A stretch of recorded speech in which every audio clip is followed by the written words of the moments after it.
बढ़ते हैं राजधानी भोपाल की तरफ, जहां फिर कांग्रेस और बीजेपी के बीच में वार पलटवार का सिलसिला जारी है। सौरभ शर्मा के गिरफ्तारी के मामले में अब कांग्रेस मीडिया प्रभारी मुकेश नायक ने क्या कुछ आरोप लगाए हैं, आपको सुनाएंगे।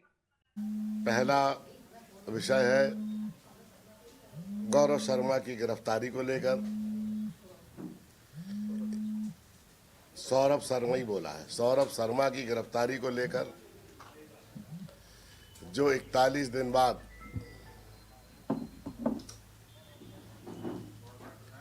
पुलिस की गिरफ्त में आए हैं,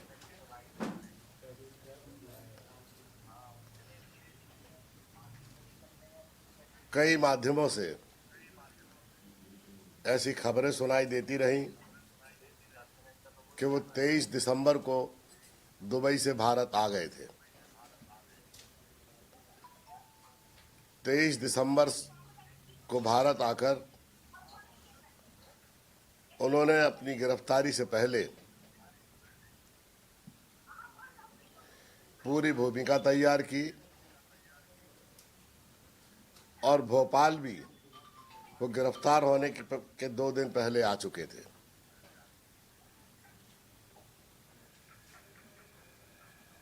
सारे लोगों को पता था कि वो कोर्ट में हाजिर होने वाले हैं,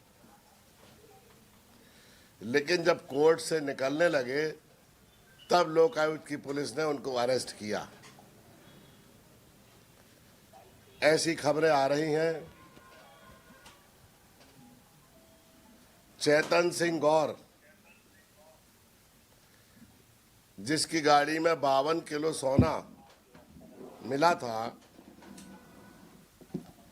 उसको सरकारी गवाह बनाया जा रहा है और ये स्क्रिप्ट इनके 41 दिन फरार रहने की अवधि में ही ये स्क्रिप्ट बना ली गई थी।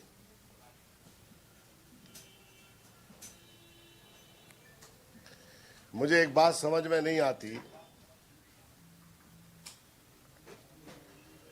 कि मामले प्रमाणित नहीं हो पाए, जांच शुरू हुई, केजरीवाल पर, हेमंत सोरेन पर, मनीष सिसोदिया पर, देश के अन्य नेताओं पर चार्जशीट और आरोप बाद में कोर्ट में पुटअप हुए और उन सबकी गिरफ्तारियां हो गई। मुख्यमंत्री स्तर के नेताओं की गिरफ्तारियां हो गई, लेकिन राज्य में मंत्री स्तर के नेताओं की गिरफ्तारियां नहीं हुई। आप कल्पना करिए कि इस देश में कैसा पक्षपात, अन्याय, भ्रष्टाचार और देश को लूटने वालों के साथ सरकार का किस तरह का नापाक संबंध चल रहा है, इसकी आप कल्पना स्वयं कर सकते हैं।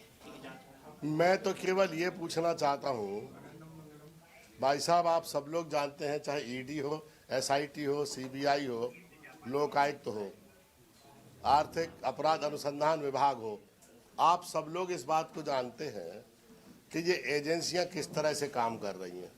जानते हैं ना आप सब लोग? आप बताइए। अरे इनके रहते कोई हमें न्याय की उम्मीद कहाँ है? अरे वहाँ एक बहुत साल पहले एक माधवराव सिंधिया के गाल पर कांग्रेस के एक अल्पसंख्यक नौजवान ने गाल में थप्पड़ मार दिया था। ध्यान से सुनो, इसको हो गए 30-35 साल। इतना गरीब था कि वो लड़का माइनॉरिटी का लड़का था, वो घर के बाहर सोता था। 15 दिन बाद उसको घर के बाहर से कोई उठा के ले गया।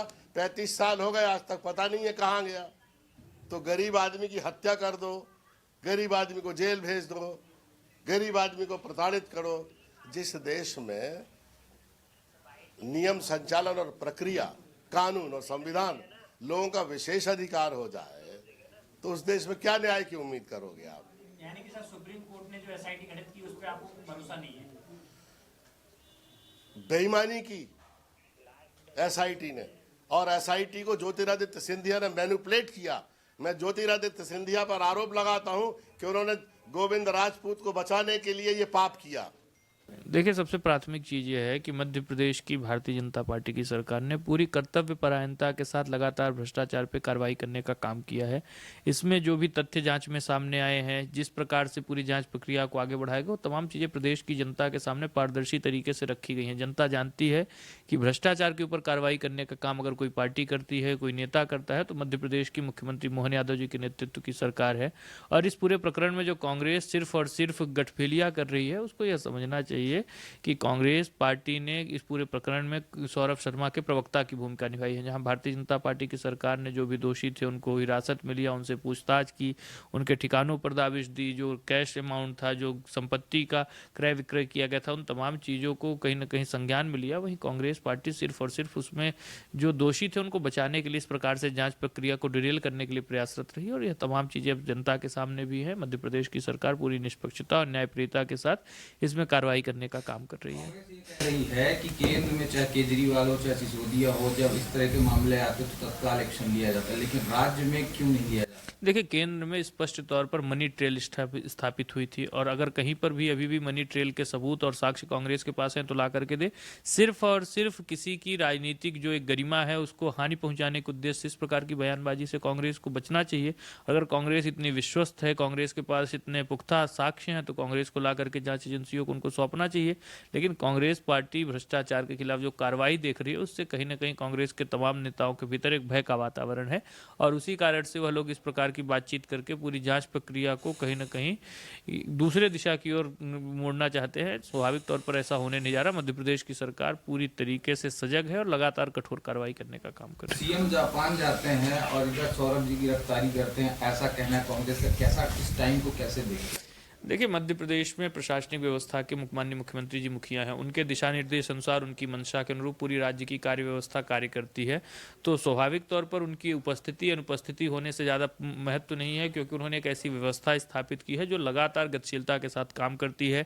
प्रदेश के हित से जुड़े हुए विषयों में, जन सरोकार से जुड़े हुए विषयों में, प्रदेश में कानून व्यवस्था की स्थिति के बेहतर रखने के लिए, प्रदेश में जो एक गवर्नेंस का मॉड्यूल है उसको स्थापित करने के लिए, तो यह व्यवस्था माननीय मुख्यमंत्री जी के कुशल नेतृत्व में हमने मध्य प्रदेश में स्थापित की है, और लगातार जो अनवरत तरीके से काम करती रहती है। माननीय मुख्यमंत्री जी एक बड़े लक्ष्य के साथ, मध्य प्रदेश को विकसित बनाने के लक्ष्य के साथ विदेश यात्रा पर है, और बाकी जो रूटीन गतिविधियां हैं उसको यहाँ की प्रशासनिक व्यवस्था, महकमे, पूरा मंत्रिमंडल उसने बहुत बेहतरीन तरीके से संभाल रखा है, और लगातार पूरे एक आपसी सामंजस्य और संवाद के माध्यम से मध्य प्रदेश की सरकार आगे बढ़ के काम कर रही है।